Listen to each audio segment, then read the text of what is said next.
কাবা শরীফের অভ্যন্তরীণ রহস্য।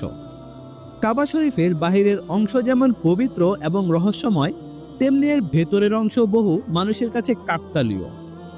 কাবার ভেতরে প্রবেশ করা খুব সীমিত সংখ্যক মানুষের জন্যই অনুমোদিত, তাই এটি নিয়ে মানুষের আগ্রহ এবং রহস্য শেষ নেই।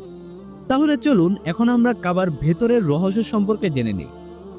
কাবা শরীফের ভেতরের স্থানটি 10x15 ফুট আকারের, যা অনেকটাই ছোট এবং অনেকটাই খালি। এর উচ্চতা প্রায় 13 মিটার বা 43 ফুট। দেওয়ালগুলো সাদা মার্বেল পাথর দিয়ে সাজানো।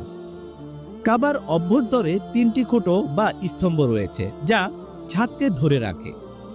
এই স্তম্ভগুলো লালচে বাদামি কাঠ দিয়ে তৈরি করা এবং এটি বেশ পুরনো। কাবার দেয়ালে বেশ কিছু জায়গাতেই স্বর্ণাক্ষরে কোরআনের আয়াত এবং ইসলামিক কার্লিওগ্রাফি দেখতে পাওয়া যায়। কিছু কিছু অংশে খোদাই করা দোয়া এবং আল্লাহর গুণবাচক নাম ফুটে উঠেছে। কাবা শরীফ নিয়ে বেশ কিছু রহস্য এবং কৌতূহল রয়েছে। অনেকেই মনে করেন কাবার নিচে কোনো গোপন কক্ষ বা টানেল রয়েছে, কিন্তু এটির কোনো প্রমাণ নেই। অনেকেরই প্রশ্ন, কাবার ভেতরে কি নামাজ পড়া যায়? প্রশ্নের উত্তরটি হচ্ছে হ্যাঁ। যারা সৌভাগ্যক্রমে কাবার ভেতরে প্রবেশ করেন তারা সেখানে নফল নামাজ আদায় করতে পারেন, তবে এটি শুধুমাত্র বিশেষ অনুমতি পাওয়া ব্যক্তিদের জন্যই।